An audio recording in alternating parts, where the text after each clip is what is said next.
Sa ngalan samahan ug sa Anak ug sa Espiritu Santo. Amen. Ang grasya sa atong Ginoong Hesukristo ug ang gugma sa Dios ug ang panagiusa sa Espiritu Santo maanaa kaninyo. Maana usab kanimo. Maayong hapon, di kaninyong tanan maigsuon kuda ni Kristo. Maayong hapon, Father. Niining atong liturhiya ning atong anticipated mass kini gitawag og Gaudete Sunday. Gaudete means rejoice, kalipay. Busa nining atong santos nga misa, angayan kitang mamalandong kung asa na kita ning anang atong pagpaabot sa atong manunubos. Napapakita sa kabalaka or luyo ni anang kabalaka, luyo ni anang mga problema, uban sa atong pagtuo, adunay kalipay diya kanato. Maigsoon, maginulsol kita sa atong mga sala. Karon maandam kita alang sa pagsaulog ni Santos nga misa. Kitang tanan, nagakumpisal ako sa Dios nga makagagahom sa tanan, ug kaninyo mga igsoon nga nakalapas ako dako iyamot, sa hunahuna, sa pulong ug sa buhat, ug wala pagbuhat sa angay buhaton. Kay akong sala, akong dakong sala. Busa nangamuyo ako kang Santa Maria kanunayng ulay, sa tanang mga anghel ug mga santos, ug kaninyo mga igsoon, aron inyo akong iampo sa Ginoo nga atong Dios. Kaluyan unta kita sa Dios nga makagagahom sa tanan ug pasayloon sa atong mga sala. Dadon unta kita niya ngadto sa kinabuhing dayon. Amen.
Mag-ampo kita.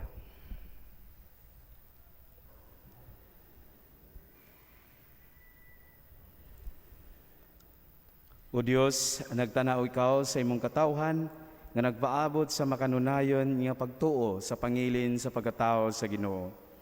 Itugot nga makadangat kami sa mga kalipay sa kaluwasan, ug sa kanunay makasaulog kami niini uban sa dakong kadasig ug kalipay. Kini mo gipangayo pinagi sa among Ginoong Jesucristo imong anak, nga buhi ug hari uban kanimo ug sa Espiritu Santo, Dios nga usa, hangtod sa kahangturan. Amen. Palihog manlingkod. Pagmaya ug paglipay kay ang Ginoo atong hari ania sa atong taliwala. Ang unang pagbasa. Gikan sa basahon ni Propeta Sofonias. Awit ug kusog o katawhan sa Sion. Singgit o Israel. Pagmaya ug paglipay pag-ayo o Jerusalem. Dili na kamo silutan sa Ginoo. Giabog na niya ang inyong mga kaaway. Ang hari sa Israel, ang Ginoo anaa sa inyong taliwala. Busa, ayaw na kamo kahadlok sa daotan. Niadtong adlawa, ingnon unya ang Jerusalem. Ayaw kahadlok o Sion. Ayaw kawadig kusog ang imong mga kamot. Ang Ginoo, ang inyong Dios, anaa uban kaninyo. Ang inyong gahom, ang iyang gahom, muhatag kaninyo kadaugan. Malipay kaninyo ang Ginoo, ug diha sa iyang gugma, hatagan kamo bag-ong kinabuhi. Muawit siya ug magmalipayon tungod kaninyo, sama sa buhaton sa adlaw sa pangilin. Miingon ang Ginoo, kuhaon ko ang katalagman gikan kaninyo, aron dili na kamo bugal-bugalan tungod niini. Ang pulong sa Ginoo. Salamat sa Dios. Singgit kamo sa kalipay ug kasadya, kay sa taliwala kaninyo, anaa ang dako ug santos sa Israel. Singgit kamo sa kalipay ug kasadya, kay sa taliwala kaninyo anaa ang dako ug santo sa Israel. Ang Dios tinuod gayud nga luluwas nako. Masaligon ako ug wala ako'y kahadlok. Ang Ginoo mao ang akong kusog ug akong kaisog, ug siya mao ang akong manluluwas. Magkawas kamo nga malipayon gikan sa tuburan sa kaluwasan. Singgit kamo sa kalipay ug kasadya, kay sa taliwala kaninyo anaa ang dako ug santo sa Israel. Pasalamati ninyo ang Ginoo, isangyaw ang iyang ngalan. Ipahibalo ang iyang mga buhat diha sa kanasuran. Isangyaw ang kahalangdon sa iyang ngalan. Singgit kamo sa kalipay ug kasadya, kay sa taliwala kaninyo anaa ang dako ug santo sa Israel. Awitig pagdaig ang Ginoo tungod sa iyang mahimayaong mga buhat. Ipahibalo kini ngadto sa tibuok kalibutan. Singgit sa kalipay o syudad sa Sion, kay dako diha sa imong kinatiliwad-an, anaa ang santos sa Israel. Singgit kamo sa kalipay ug kasadya, kay sa taliwala kaninyo anaa ang dako ug santo sa Israel. Paglipay ug ayaw kabalaka, kay sa dili madugay ang Ginoo mubalik na. Ang ikaduhang pagbasa. Gikan sa sulat ni San Pablo ngadto sa taga Filipos. Paglipay kamo kanunay diha sa Ginoo. Sublion ko pag-ingon. Paglipay kamo. Ipakita sa tanan ang malumong kinaiya. Hapit na mobalik ang Ginoo. Ayaw kamo kabalakas sa bisan unsa. Kundili pangayuas sa Dios ang inyong gikinahanglan, uban ang pagpasalamat sa tanan ninyong pag-ampo.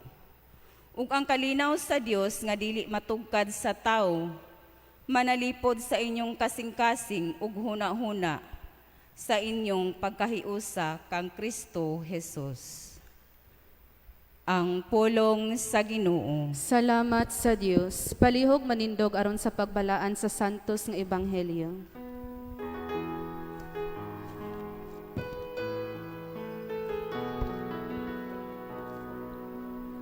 Hallelujah,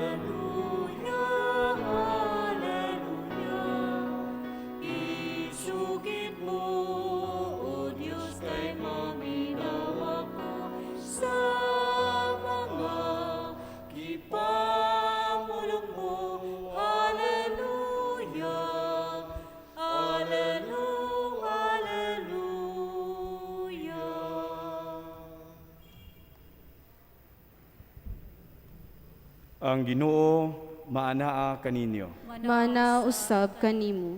Kinutlo gikan sa Ebanghelyo sumala ni San Lucas. Himayaon ikaw, O Ginoo. Ug nagpunay ug pangutana kaniya ang panon sa katawhan sa pag-ingon. Unsa man di ay ang angay namong buhaton. Ug sa iyang pagtubag miingon siya kanila, siya nga adunay duha ka sapot, mopaambit sa tawo nga walay sapot. Ug siya nga adunay pagkaon muhimo usab sa ingon. Niadto usab ang mga kobrador sa buwis aron pagpabunyag ug miingon sila kaniya magtutudlo unsa man gayud ang angay namong buhaton. Ug miingon siya kadto kanila, ayaw kamo og pangubra labaw sa gisugo kaninyo. Nangutana usab kaniya ang mga sundalo nga nag-ingon, og kami unsa man usab di ay ang angay namong buhaton. Ug miingon siya kanila, ayaw ninyo og hukhuki ni butang-butangi ang sibisan kinsa, katagbawi hinuon ninyo ang inyong suhol. Samtang nagpaabot sa tumang kahinangop ang mga tao og nangutana silang tanan, diya sa ilang mga kasing-kasing mahitungod kang Juan, kung dili ba kaha siya mao ang Kristo. Gitubag silang tanan ni Juan nga nagkaingon, ako nagabunyag kaninyo sa tubig, apan mo anhi ang usa ka labaw pa kanako nga gamhanan. Kansang higot sa sandalyas dili ako angay nga mobadbad. Siya gayod magbunyag kaninyo sa Espiritu Santo og kalayo. Ug ayagan anaa sa iyang kamot aron sa paghinlo sa iyang giukanan. Ug aron hipuso niya ang trigo ngadto sa iyang kamalig. Apan ang tahop iyang sunogon sa kalayo nga dili mapalong. Busa samtang nagapahimangno siya sa daghan o nagkalain-lain pa nga mga butang, nagwali siya sa maayong balita ngadto sa katawhan. Ang Ebanghelyo sa Ginoo. Daygon ikaw, O Kristo, palihog man lingkod. Mayong hapon, pag-usab diya kaniyong tanan mga igsoon kundi ni Kristo. Niining atong ikatulong nga Domingo sa Adbiento, gitawag og Gaudete Sunday.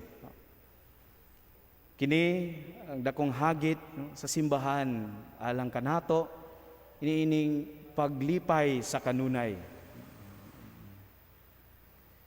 Ang ngayan kita nga maglipay, magsadya, tungod kay hapit na o haduol na moabot ang atong manluluwas o ang atong manunubos, ang atong Ginoong Hesukristo.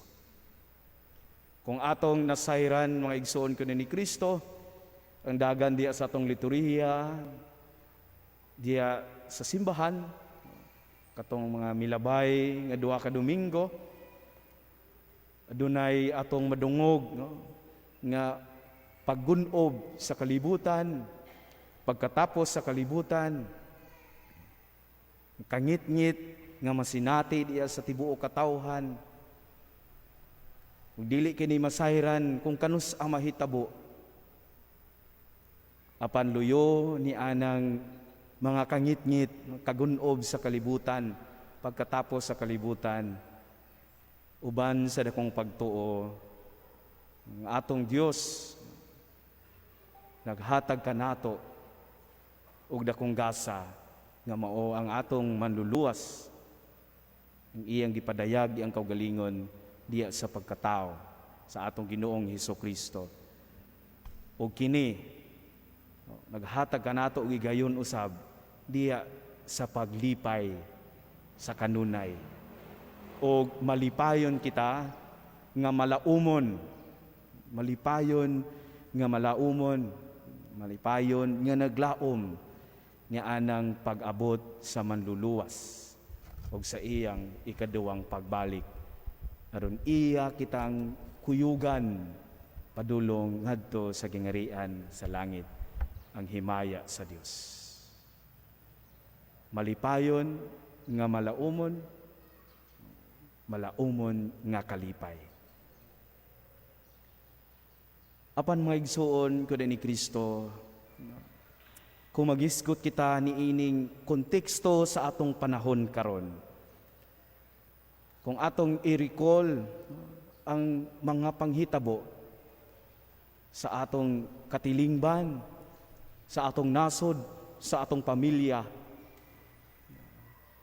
Magisgot diya sa atong unang pagbasa about sa kalipay.